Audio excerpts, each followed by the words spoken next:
Te damos gracias, Señor, por esta palabra, Señor, que yo sé de que va a ser de edificación para mis hermanos, Señor, para cada uno de los que están conectados y también de los que lo van a escuchar de manera sincrónica, Señor.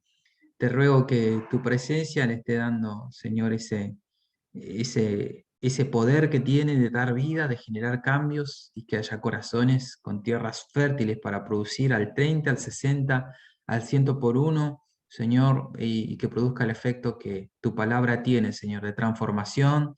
Tu palabra tiene de romper, Señor, nuestras ideas erróneas, de quebrar nuestro corazón, Señor, y de dejar que el Espíritu Santo nos moldee conforme a tu voluntad. Lo dejo en tus manos, en el nombre de Jesús. Amén. Bien, quisiera compartir con ustedes segunda de Timoteo, el libro segundo de Timoteo 2, 3 eh, al 7. ¿Sí? Dice así, yo lo estoy leyendo en la versión en papel, Reina Valera 60. Tú pues sufre penalidades como buen soldado de Jesucristo. Ninguno que milita se enreda en los negocios de la vida a fin de agradar a aquel que lo tomó por soldado. Y también el que lucha como atleta no es coronado, sino lucha legítimamente. El labrador, para participar de los frutos, debe trabajar primero.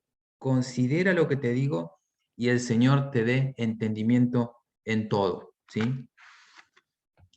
Esto parece una campaña de anti-marketing, ¿no? No es un pare de sufrir, es una invitación a sufrir, justamente, ¿no? Como le dice Pablo a Timoteo. Sufre penalidades como buen soldado de Jesucristo.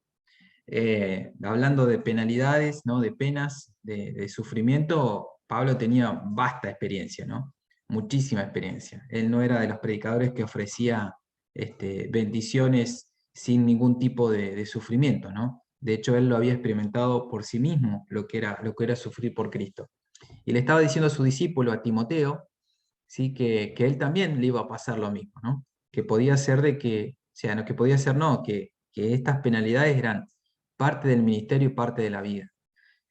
Cuando tuvimos nuestra reunión presencial y pudimos participar de la Santa Cena, ¿no? Una de las cosas que me llamó la atención, ¿no? Que ya lo sabía, ¿no? Pero que me llamó muchísimo la atención, es que fuimos haciendo pasar cada uno de los ministerios para honrarlo, ¿sí? Y finalmente, creo que el 80% de la iglesia estaba involucrado en algún ministerio. Entonces, cuando se terminó de honrar a los ministerios, realmente los que habían quedado sin participar de la Santa Cena eran muy pocos, ¿no?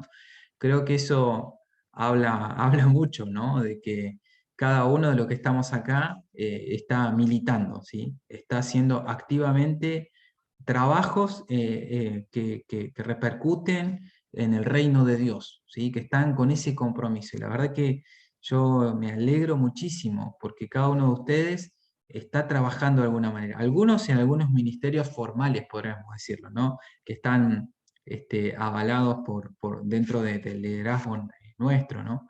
Pero también yo sé que muchos de ustedes están ayudando de maneras que no se ven, ¿sí?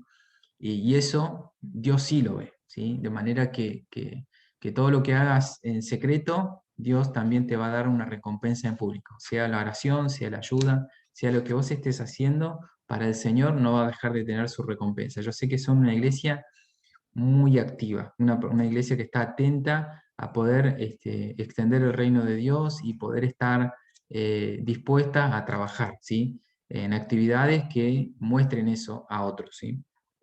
Así que esta palabra yo sé que les va a encajar muy bien a cada uno de ustedes, ¿sí? ¿Por qué? Porque son militantes, ¿sí? No hay ninguno acá nuevo, así que se ingresa y que diga, no, no tengo ni idea de lo que está hablando. No, son personas que están trabajando activamente para el Señor. Así que este consejo también nos llega a nosotros, ¿sí?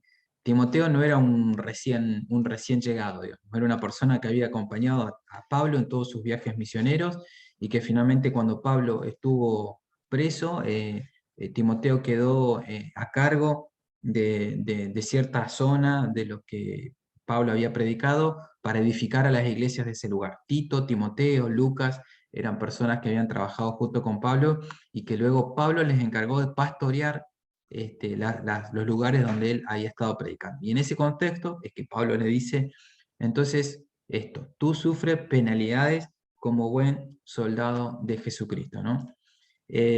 Las penas, ¿sí? El sufrimiento es parte de la vida, ¿sí? Escuchaba una frase, o leía la frase el otro día que decía, esperar de que la vida te trate bien porque sos buena persona, es como pretender de que un Rottweiler no te muerda porque sos vegetariano, ¿no? Son cosas totalmente distintas, ¿no? Eh, eh, eh, Jesús mismo lo dijo, y en eso quiero que habiliten el micrófono y lean, se lea Juan 14:27. Juan 14:27.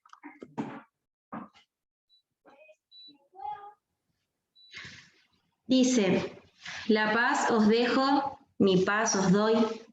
Yo no os la doy como el mundo la da. No se turbe vuestro corazón ni tenga miedo. Este versículo lo he mencionado muchísimas veces y casi cabecera para mí, ¿no? Y siempre lo digo, ¿no? Porque me parece que es un concepto que va en contracorriente de todo lo que te ofrece el mundo, ¿sí? Pero Jesús dijo, en el mundo van a tener aflicciones, pero confíen, yo he vencido al mundo, y está esto, mi paz os dejo, mi paz os doy, ¿sí? O sea, hay una paz que viene de parte del Señor, ¿sí? Tampoco es que va a ser siempre todo penalidad, todo sufrimiento, aunque hay o sea, el seguir a Jesús tiene tomar su cruz cada día y seguirlo, o sea, hay una pena que hay que llevar adelante. Pero Jesús ofreció una paz que no ofrece el mundo. El mundo te ofrece paz, dice, pensá en vos mismo, pensá en tu bienestar, pensá en ganar mucho dinero exclusivamente, ¿no? Y el mensaje de Jesús va en contracorriente. Él dice, no, piensen en el otro, ¿sí? Arriesguen, el que pierda su vida por causa de mí, del Evangelio, entonces la va a salvar. ¿De qué sirve si el hombre ganara el mundo entero y pierde su alma? ¿No? Y dice, amen aún a sus enemigos, eh, den hasta que no puedan más, ¿sí? Toda ese mensaje contracultural de Jesús, que hoy suena muy impactante a nuestros oídos, ¿sí? Porque, como les digo, contracultural no es no es lo que nos venden, ¿no? En los medios de comunicación. Pensá en vos mismo, porque vos lo valés, dicen algunas publicidades, ¿no? Porque vos lo valés, ¿no? Entonces gastá miles de pesos porque vos lo valés, ¿no? Siempre está esa afirmación presente en todos los medios de comunicación, ¿no? Y no digo que no valgamos, ¿no? La Biblia dice que un alma vale más que todo el oro del mundo, ¿no? Pero lo dicen como una manera de pensar solamente egoístamente en uno, ¿sí? Y eso es lo que es contracultural. Y Jesús dijo así, yo doy una paz, no es como la que da el mundo, ¿sí? La paz del mundo quiere decir estar bien, estar tirado toda la vida en un spa constante donde no pase nada, ¿sí? Esa es la paz que te ofrece el mundo.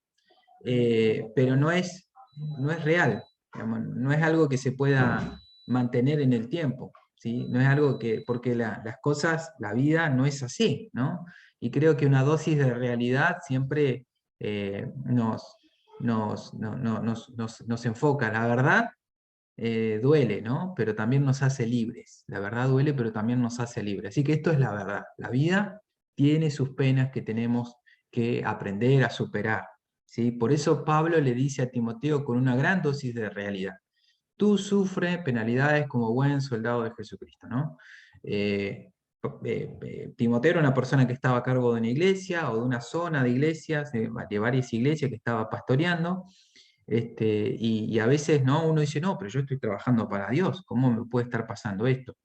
Y no tiene nada que ver, digamos, justamente porque estás trabajando por Dios, puede que te pasen cosas que no le pasen a otros, justamente por eso, porque hay una lucha espiritual, porque estamos en contracorriente, porque estamos en un propósito que es eterno, que no se termina solamente en lo que hacemos en esta vida. Y le da tres ejemplos, Pablo, tres maneras, y le termina diciendo, pensá en esto, consideralo y pensalo, ¿no? Eh, y que el Señor te dé entendimiento en todo, ¿no? Y estos tres analogías que da Pablo para Timoteo, dice, habla del militante, ¿sí? Primero del soldado y militante, ¿sí? Que está no es lo mismo, pero está relacionado militante o soldado, ¿sí? Alguien que está enfocado en una estructura aún jerárquica que tiene una autoridad, el atleta, ¿sí?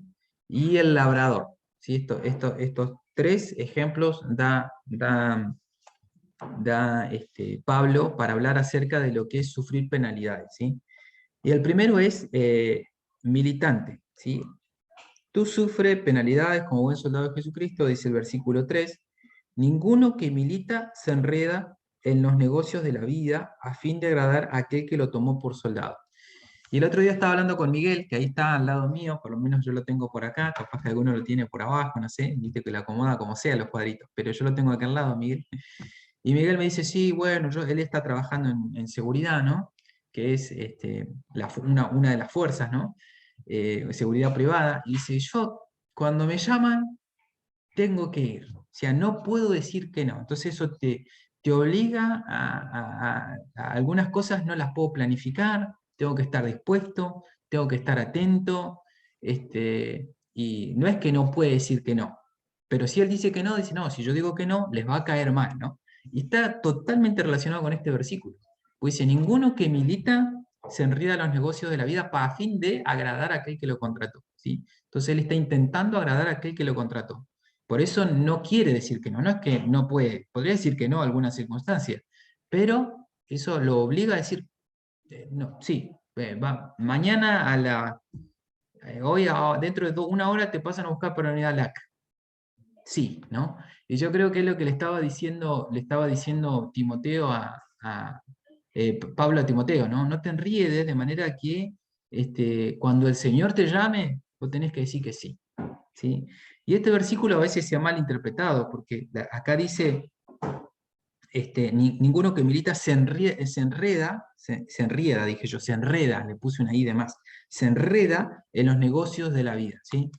Y algunos le han dicho, bueno, vos tenés que sí o sí, si trabajás para el Señor no podés trabajar en las cosas como de la vida, ¿no? No podés tener un trabajo, se interpreta así, ¿no? De hecho, mi compañero, un compañero que yo estoy hablando en el almuerzo, él me decía, qué raro que vos trabajes y que estés también en el pastorado, me parece totalmente extraño porque conozco mucha gente que no, digo, bueno, hay opciones bivocacionales también, hay personas que se dedican bivocacionalmente, es más, te digo, la mayoría se dedica bivocacionalmente, ¿sí? Tienen estas dos vocaciones, una vocación de común, digamos, de profesional o de oficio, y después también en el liderazgo de una iglesia, ¿no? Yo conozco muchísimos que son bivocacionales y me parece que es la estrategia o la manera en este tiempo de estar en el mundo, aunque no seas del mundo, ¿sí? Pero fíjense que la Biblia no dice que el que milita no participa en los negocios de la vida, ¿no? Que nos daría como un pie para decir, bueno, apartate y vos dedicate solamente a esto. No. Lo que dice es, no se enreda, que es distinto. Es distinto, obviamente que el que no participa tal vez no se enreda, pero dice, básicamente dice, no se enreda, ¿no? Y uno se puede enredar en la vida. ¿Sí? Una persona, si hace la imagen visual, a mí me gusta esto de imaginarme lo que estaba diciendo, lo que dice la Biblia, ¿no? Una persona que está enredada, ¿no? Como que trata de caminar y está ahí los tropezones y trata de avanzar y no puede y se cae y se levanta. ¿Y por qué? Porque está enredada. ¿Sí? Y uno se puede enredar con deudas, ¿sí? Entonces uno tiene la tarjeta en rojo y uno, en lugar de estar preocupado por el ministerio que el Señor te dio, decir, ¿cómo hago para cubrir este hueco ahora? ¿No? Y la sábana queda corta y tapás de un lado, se te destapa el otro, porque estás enredado, ¿sí? Estás enredado. O personas que manejan mal su tiempo, ¿no? Y dicen, uy, ahora tengo que ir para allá y para acá, y enloquecido, ¿no?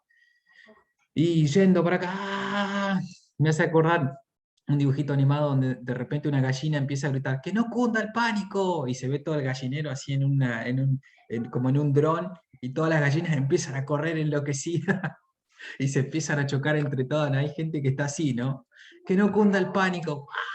¡Ah! Todos corriendo y chocándose. ¿Por qué no? Porque no le agarraron la mano a la casa, al tiempo, al trabajo, y viven afligidos y corriendo y tapando agujeros, porque se enredaron, ¿sí? Y lo que dice la Biblia es, no te enredes. ¿Para qué? Para estar liviano, para estar libre. Cuando el Señor te diga, tenés que venir a trabajar, bueno, voy a trabajar. No tengo que andar pensando en resolver 1500 cosas que están enredadas para recién poder responder al Señor. No, estoy libre, estoy liviano, ¿sí? Estoy dispuesto, tenés que cambiarte de domicilio. Bueno, bien, tenés que cambiarte de trabajo. Bien, deja toma deja el otro, de estar dispuesto a lo que el Señor te diga que tenés que hacer. No se enrida, no es que no participas, no se enrida, no se enrida. Así que evalúa tu vida, si estás enredado, si estás enloquecido, si estás corriendo, qué cosas podés simplificar. La Biblia está llena de sabiduría, sobre todo en los proverbios, ¿sí? Llena de sabiduría, cómo no enredarse, ¿no? Dice, si vas a prestar, primero no prestes, ahora si vas a prestar, tenés que estar dispuesto a perder la plata, porque si no vas a vivir amargado, vas a perder vínculos, relaciones. Si no te endeudes, por ejemplo, dice la Biblia, no te endeudes porque el que se endeuda es esclavo de aquel a quien le debe, ¿sí? Y creo que eso eh, se ha aprendido muchas veces de la manera negativa, ¿no? De sufriéndolo, decir, uy, estoy endeudado, ¿y ahora cómo hago? No puedo hacer esto, no puedo porque estoy endeudado, ¿sí? De la manera negativa, ¿no? La Biblia da mucha enseñanza acerca de cómo no enredarse, eh, cómo no enredarse en la vida. Así que lee la Biblia y vas a adquirir esa sabiduría. Eh, el militante, perdón, eh, bien, esa es la primera analogía que hace Pablo, ¿sí? Que es una persona, un soldado, un militante, no se enrieda, ¿sí? Para poder responder y agradar a aquel que lo contrató. Lo otro es el atleta, ¿sí? Sigue diciendo como segunda analogía.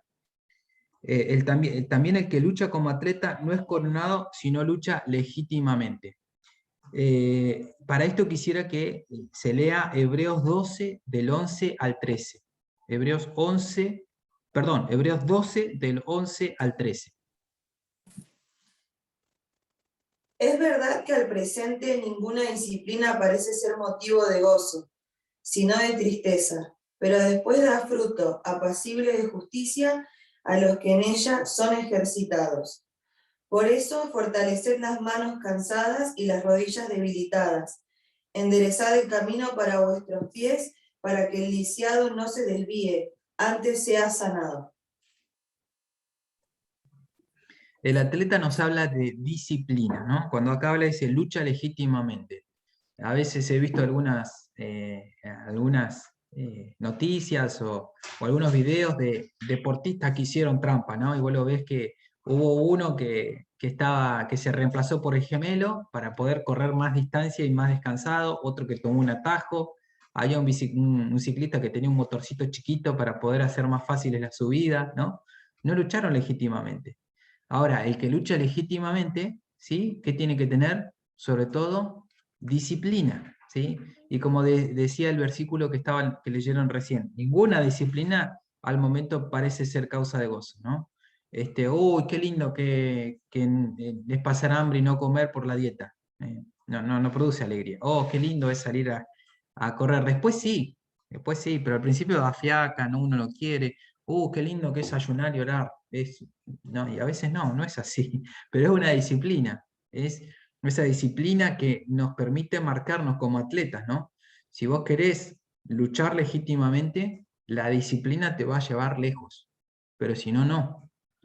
No basta solamente, y esto para todas las áreas de la vida, no solamente para lo que nosotros consideremos espiritual, aunque yo considero que todo, aún el trabajo es espiritual, ¿no? Pero para todas las áreas de la vida, ¿sí? No las separemos, digamos, bueno, para esto sí, para esto no, voy a tener disciplina para orar, pero no voy a tener disciplina para llegar al horario de mi trabajo o lo que sea. No, la disciplina es algo constante en nuestra vida, ¿no? Que tiene que ir creciendo en cada uno de nosotros. Y no produce gozo. No, la verdad que no vamos a estar saltando de alegría al principio, pero sí produce buenos resultados. Fruto apacible de justicia, si vos sos ejercitado en esa disciplina. ¿Querés conocer a Dios? ¿Querés tener una comunión íntima con Dios? bueno, tenés que disciplinarte. Tenés que disciplinarte para orar, disciplinarte para ayunar, disciplinarte para leer la Biblia, ¿sí? Y no esperes que eso al principio sea, wow, glorioso, que el Espíritu Santo venga, tengas temblores, tengas una revelación de un ángel. No te puedo prometer eso. Que lo hay, lo hay. Siempre hay un Pentecostés en nuestra vida. Siempre hay un momento en que el Señor viene, pero no es todos los días. Hay días que son comunes, que me da fiaca hoy levantarme, leer, me da fiaca, pero en la disciplina, ¿sí? Una vez que uno es ejercitado, empieza a suceder algo interiormente y empieza a cambiar y uno empieza a entender y a escuchar a Dios de otra manera y a ver las cosas de otra manera y esa disciplina te va transformando. Por eso, lo principal, por eso Pablo le decía, considera lo que te estoy diciendo del atleta, ¿no? ¿Qué es lo principal del atleta? Lo principal del atleta es que si lucha legítimamente, ¿no? Es porque tiene disciplina. Había una frase de un boxeador que decía, no se puede hacer trampa en la oscuridad de la noche. Si no hiciste tus ejercicios en el gimnasio, eso se va a notar cuando estés en el ring, ¿sí? No se puede hacer trampa. Si vas a hacer trampa, lo único que sos engañado sos vos, ¿sí? No va a haber otro engañado. Si vos decís, no, voy a tomar un atajo, no hay atajos, ¿sí? La disciplina no tiene reemplazo, no tiene sustituto, ¿sí? Y finalmente termina diciendo como tercero, el labrador para participar de los frutos debe trabajar primero, ¿sí? Para participar de los frutos debe trabajar primero, ¿sí? Y esto me remite completamente a la ley de la siembra y de la cosecha, que está en Gálatas 6:7. A ver, Andrea, creo que lo tenía, en Gálatas 6:7, si lo puede leer. Se me fue Andrea. Desapareció. Ah, no, ahí está. No esperaba que le pida justo ahora, me parece. No os engañéis. Se escucha un poquito mal. ¿Me escuchan? No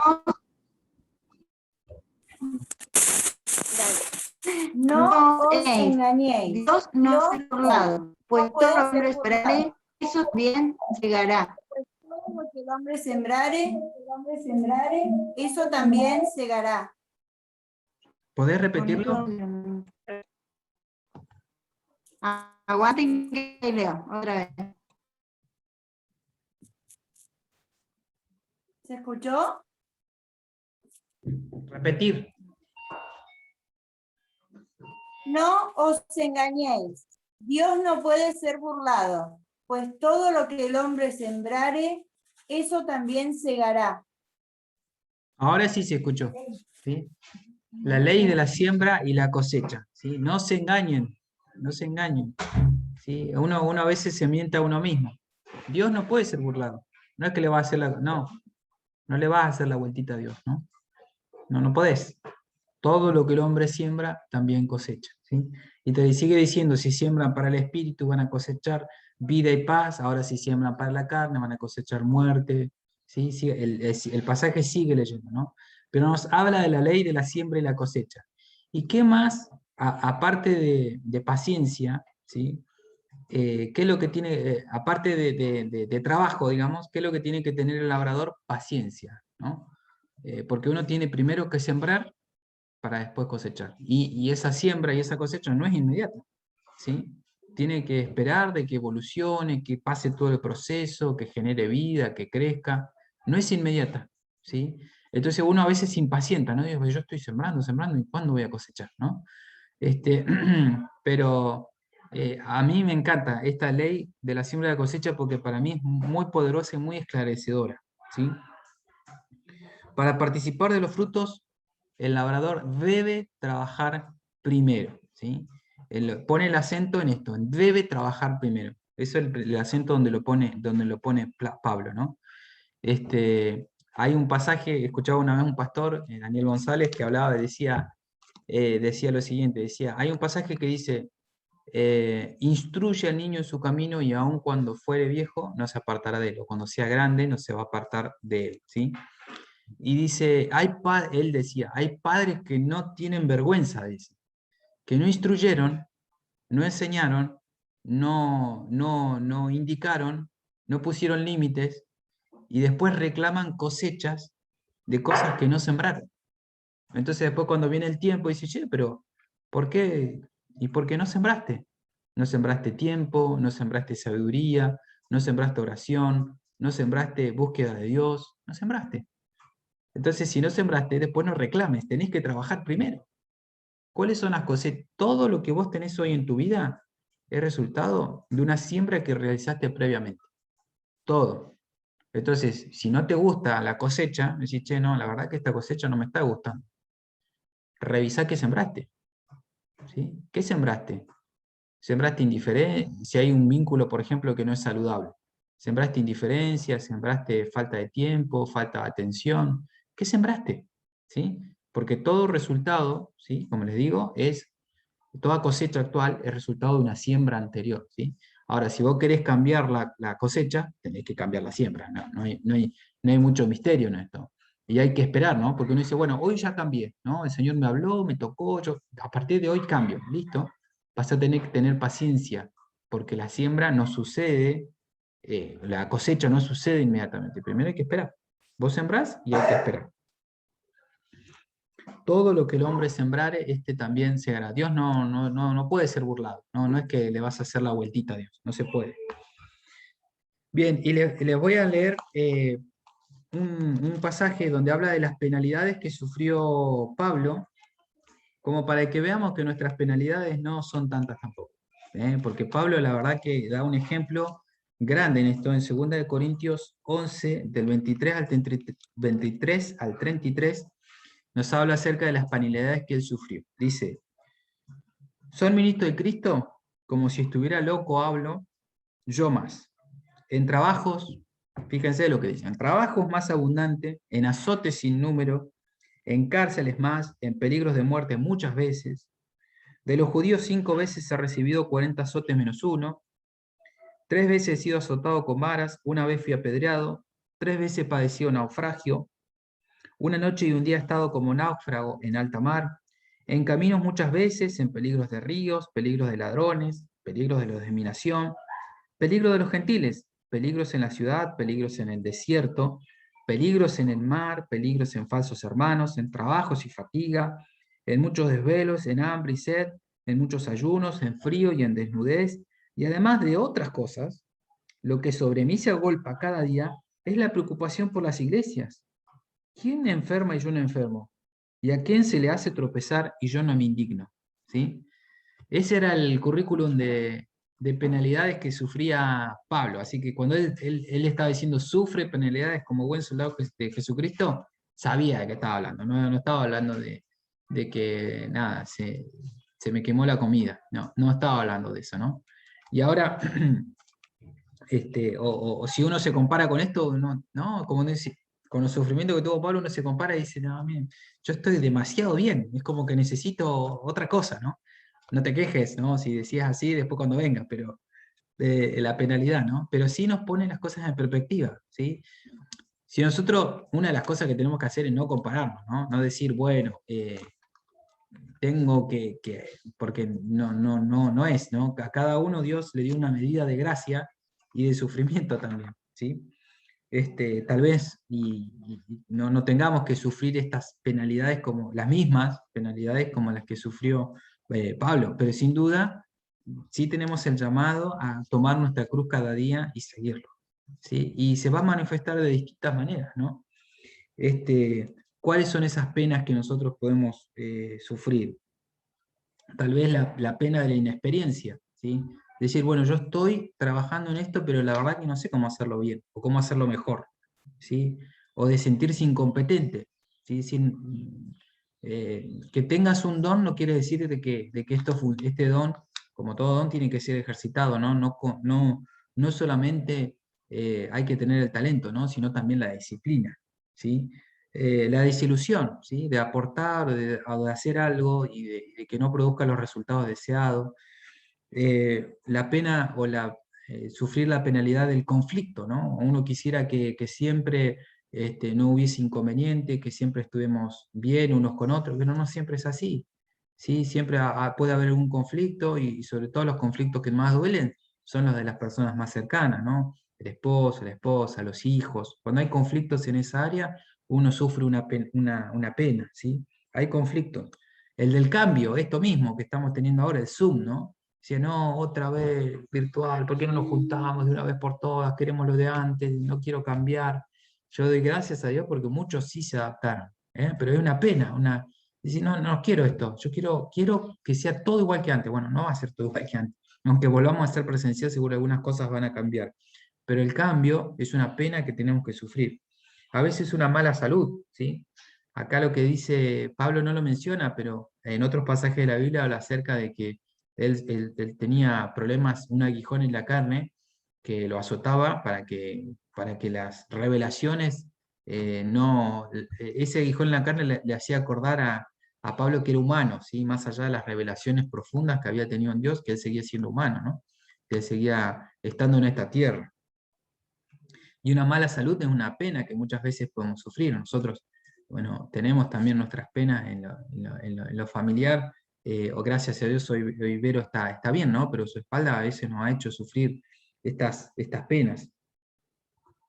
El sufrimiento de decisiones difíciles, ¿no? De dejar de hacer o dejar de hacer algo, o de sufrir las consecuencias de unas malas decisiones. Uno dice, oh, ¿por qué me metí en esto? ¿Qué es lo que hice?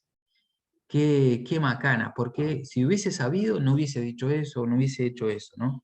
Son todas penalidades que podemos estar sufriendo, o la de la comparación, ¿no?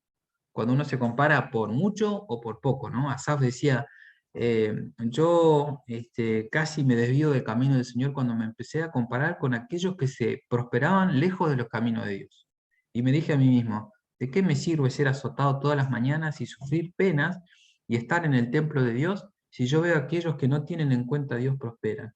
¿Sí? Y los que realmente siguen su propio camino les va bien y parece que Dios no se da cuenta. Eso está todo en el Salmo 72, paráfrasis mía, pero es básicamente creo que lo que decía Asaf, y dice, hasta que estando en la presencia de Dios entendí cuál era el fin de ellos, ¿no? Como hoy están y mañana desaparecen, ¿sí? Nosotros tenemos una promesa que es eterna, no solamente en esta vida, ¿no? Si tuviésemos esperanza, dice Pablo, solamente por esta vida, seríamos los más dignos de pena de todo el mundo, ¿sí? Pero como nuestra esperanza no está solamente en esta vida, sino en una vida eterna, ¿sí? Tenemos una esperanza que es inquebrantable, ¿sí? Porque no significa que siempre escuchaba a alguien que decía, no pretendas de que en esta vida pasarla siempre bien, ¿sí? Porque esa no es la voluntad de Dios. Dios a veces nos manda algún sufrimiento para hacernos acordar de que este no es nuestro último destino, esta no es nuestra casa. Escuchaba de un misionero que había estado trabajando muchísimos años en un país lejos de su patria, y cuando volvió, justo había vuelto también alguien famoso y bajó del barco, eso del siglo pasado, ¿no? Bajó del barco y a la persona famosa, ¿sí? Esta la recibían con bombos y platillos y una banda musical, ¿no? Y él bajando por una puerta, totalmente desconocido, todo el trabajo que había hecho, y él viendo eso se amargó, dice, Señor, pero yo volví a mi patria, volví a mi casa, dice, y a mí no me recibe nadie, y este hombre que realmente vivió solamente para él mismo, y es famoso, mira cómo lo reciben, con una banda de música. Y dice que Dios le dijo, y es que no llegaste a tu casa todavía. ¿Sí? Yo tengo preparada la banda de música cuando llegues a tu verdadera casa. Ahí cuando bajes del barco que te lleve a tu destino eterno, ahí va a estar preparada la banda de música, ¿no? Y eso como que le dio paz, ¿no? Él estaba volviendo a su patria y pensaba que esa era su casa, ¿no? Pero la Biblia dice, somos peregrinos y extranjeros, ¿sí? Somos peregrinos y extranjeros en esta tierra. Así que no se pretende de que vivamos especialmente o exclusivamente bien, ¿sí? Tampoco pienso de que hay que ser siempre un mártir. La verdad que la Biblia nos da ejemplos de personas que sí sufrieron el martirio, ¿no? Como una vocación de parte de Dios. Pero también pienso de que a veces Dios nos da la oportunidad de vivir una vida encarnada, ¿sí? de decir, bueno, esta persona vive en el mundo, aunque no es del mundo, y vive de una manera distinta al resto, con una paz distinta, ¿no? Todo el mundo está corriendo enloquecido, él está tranquilo.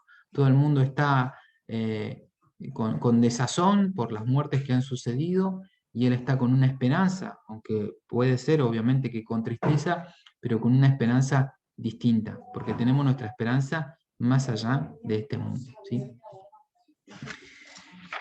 Bueno, eso era todo lo que les quería compartir el día de hoy. Y tengan en cuenta esto, y sigan pensándolo ustedes, ¿no? Estas tres analogías. El soldado militante que agrada a su señor. La segunda analogía es el atleta que se disciplina para correr en forma legítima. Y la tercera es el sembrador, ¿sí? Que primero debe trabajar para disfrutar luego de la cosecha que quiere obtener.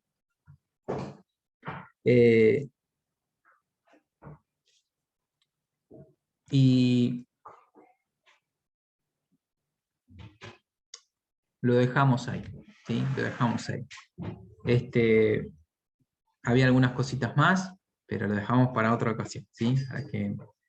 Para que nos queden estas palabras resonando adentro nuestro. Vamos a orar. Señor, te damos gracias por esta palabra, Señor, que nos edifica, que nos da esperanza, Señor.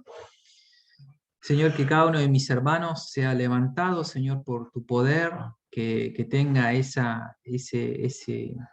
ánimo, Señor, de correr la carrera que tiene por delante en la vida espiritual, de llevarte gloria en todas las áreas de su vida, de, como dice tu palabra, encender una luz y ponerla en lo más alto posible, para que alumbre a la mayoría de las personas que puedan estar a su alrededor. No queremos esconder esta luz en un cajón. No queremos esconder a Jesús, sino queremos que alumbre a todos los que están alrededor, porque sabemos que conocer a Jesús cambia las vidas, Señor. Cambia las personas, cambia nuestra manera de pensar. Nos hace volvernos de nuestros pensamientos equivocados y volvernos y cambiar, Señor. Queremos cambiar para agradarte en todo, Señor. Así como el soldado, el militante, que agrada en todo a su Señor, que no se enreda en los negocios de la vida, sino que los tiene bien ajustados para estar libre, para poder moverse con libertad y estar dispuesto a lo que ordene, Señor. Te damos gracias por este momento y lo dejo en tus manos, en el nombre de Jesús. Amén.